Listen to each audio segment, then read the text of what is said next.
Hi, everybody. Since the other reader only read through chapter 5, I am going to start on chapter 6.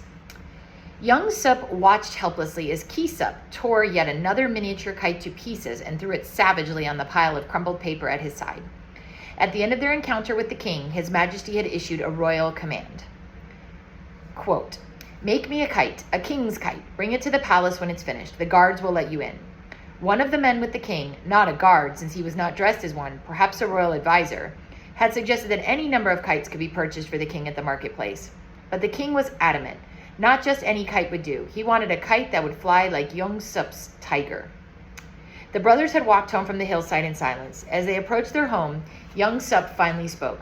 "You will make him a kite, of course, but it may not fly as mine does." Kisup nodded wordlessly. Young Sup saw the thoughtful expression on his brother's face and tried to imagine what it would be like to serve the king with his own two hands. What could it possibly look like? A king's kite? Young Sup suggested another tiger, but Kisup shook his head at once. "It would not be right, brother, for the king to have the same kite as we do. It would be almost an insult." And Young Sup could see how this would be so. He felt useless as Kisup struggled in an agony of indecision, producing model after model. No design that he drew seemed good enough.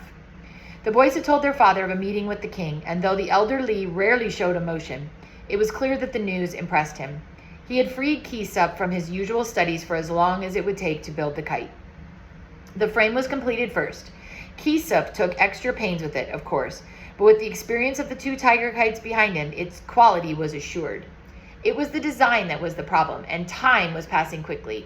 The king had not mentioned a deadline, but both boys felt it would be disrespectful for Kisup to take too long. Finally, after dozens of tiny paper kites had been made and rejected, the brothers consulted their father and wished they had done so from the first. Their father had answered at once, "A dragon, my son, our country's symbol for His Majesty." A dragon, of course. Young Sup knew at once that his brother could do it. It would be beautiful, truly fit for a king. The whole family had a role in the endeavor. Young Sup helped by fetching supplies. He would sometimes stay to talk a little or just to sit and watch. Their mother kept the little sisters away from the room so Kisup could work. Their father brought 2 rolls of the finest quality rice paper. He too stopped by the boys' room from time to time to check on the kite's progress. At last the sheet of paper was complete. The brothers stood side by side and surveyed the work critically. The paper was indeed beautiful. Dozens of identical red scales covered it. Each scale overlapped its neighbor, and the rows of scales overlapped one another in perfect symmetrical rhythm. Every scale was outlined in black. "You've done it, brother. It will make a wonderful kite." Kisup knit his brows, and for a fleeting moment Young Sup thought how much he looked like their father. "What's the matter? Aren't you pleased with your work?" Kisup shook his head. "It's good, I know, but it's still not quite right. Something's missing." "What do you mean? It's amazing. All you have to do now is fit it onto the frame. Not even kite seller Chung has made such a kite as this." "Still not right. I don't know exactly what it is." Kisup's voice trailed off. Young Sup felt a familiar impatience at his brother's artistic scruples. 2 days later, Kisup was still refusing to cut the paper, arguing over it yet again That evening, the brothers looked up in surprise and bowed hastily when their father entered the room. He frowned at Young Sup. "You were arguing with your older brother," he said. "Father, I was only trying to express that it would be disrespectful to keep the king waiting." Shaking his head abruptly, his father cut off Young Sup's words. "Your brother has been capped. He is no longer a boy. You must not forget this. You cannot quarrel with him as if he were a puppy. You will not treat him so discourteously again." Young Sup kept his head bowed throughout his father's speech, as was proper when accepting a reprimand. He fought to keep his face blank, even as his throat tightened with the feeling of injustice. "It's just a hat," he thought rebelliously. Kisup cleared his throat. "Father, I've worked hard. I find the design very good, but..." He hesitated. "Something is missing?" "Yes." Silence again. Then, "Sleep now, my son. Perhaps morning will bring you an answer." Young Sup felt a fleeting curiosity. He knew his father well enough to know that nothing he said was without a reason. But the wondering soon left his mind as other thoughts seemed to fill up the darkness. He tossed about, unable to sleep. "Kisup is my brother, the same as he has always been," he thought to himself. "But now, somehow, I'm supposed to treat him differently." After spending what seemed like half the night in restless thought, Young Sup decided to speak respectfully to Kisup when they were around others, especially their father. Sternly, he told himself that he had to try, for nothing would change the fact that Kisup had been born first. The boy's father was known in his work as Rice Merchant Lee. The farmers whose rice he bought respected him because although he demanded the highest quality from them, he treated them fairly. And his customers knew that their rice would always be white and pure, without stones or leaves or other debris to pad out the bag's weight or bulk. So he was able to provide a good living for his family, but long years in the business had taught him caution. 1 year of drought or flood would mean hard times for the farmers and for himself. Lee was not a stingy man, but always watched his earnings carefully. The greatest part of his income was spent on hiring the best tutor he could afford. The tutor came to the house every day to give his sons lessons. Lee's plan was for Kisup to enter the king's court as a scholar. It was such men, those with much learning and education, who were held in the highest esteem in society. Entry to the court was by examination. The examinations were held every 3 years, and Kisup would be taking them in the next cycle. Lee saw to it that the boys studied hard, for the examinations were extremely difficult. Only those with the best scores earned places at the court. As for young Sup, perhaps one day he would take over the rice business. Lee loved both his sons, but the family honor was dependent on his firstborn. This was the custom, the age-old tradition. There was no other way.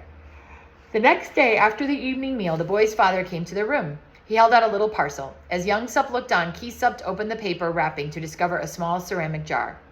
As always, their father was a man of few words. Gold leaf, he said. Gold leaf, Kisup echoed. Gold leaf, he said. Gold leaf, Kisup echoed. Paint with real gold in it. Young Sup understood in the same moment as his brother. For the king's kite, they said in unison. Yes, now go finish. Their father left the room then, but not before both boys had seen the shadow of a smile across his face. Outline each scale in gold, brother. That would look very impressive. Kisup shook his head. I thought of that already. There isn't enough. Well, what about a little spot in the center of each scale? That would look good too. But such a small spot may not show up well from a distance. Kisup frowned at the dragon paper, deep in thought. Young Sup scowled. He was doing his best to help, but Kisup was rejecting every suggestion he made. He tried one last time. How about a Chinese picture word painted in gold? You could write Royal Dragon or something like that. Something that tells of its whole character, its whole, I can't think of the right word, but do you know what I mean? Kisup looked up suddenly. What did you just say? Young Sup sighed in exasperation. Weren't you listening? I said to paint a Chinese word. No, not that part. The part about showing its whole character. Oh, I just meant we should think of something that shows its whole essence. That's what I was trying to think of before. Kisup clapped his hands in excitement. That's it, brother. You've done it. Young Sup grinned. You like the idea? What word do you think would be best? I'm not going to paint a word, brother. Young Sup's face fell. But never mind. You've given me an idea. Now I just need to work out how to do it. And though young Sup pestered him all throughout the day, he would say no more. Even when Kisup finally declared that he knew how he would use the golden leaf, still he delayed. Each day, young Sup would ask if today was the day to finish the kite paper, and each day Kisup would have an excuse. He was too tired because he didn't sleep well, or he wanted to think about his idea one more time. Several more days passed. The evening meal was finished, and the boys were in their room. Their father's shadow fell across the doorway. He glanced at the painted paper on the shelf, still red and black as it had been for days, and then he looked at Kisup. The paint is gold, not magic. It will not paint the kite by itself. And he turned away as quickly as he had come. The boys looked at each other. Young Sup felt a pang of sympathy for his brother. All the same, he knew their father was right. Enough delay, brother. Young Sup spoke gently. You can do it. No one better. It's time, you know. Kisup nodded without a word. Young Sup spread a linen drop cloth on the floor and took the dragon paper down from the shelf. Kisup opened the jar of gold leaf carefully. He picked out a rabbit hairbrush and then spoke. I need the knife, too. The knife? The one we use for kite making, to cut the bamboo sticks. Fetch it from Wang for me. And Wang is spelled H-W-A-N-G. All right, but why? No questions, Kisup said firmly. And when you bring it back, I want to work on this alone. Young Sup did not argue. The king's kite was of greater importance than his own curiosity. And that's the end of chapter 6.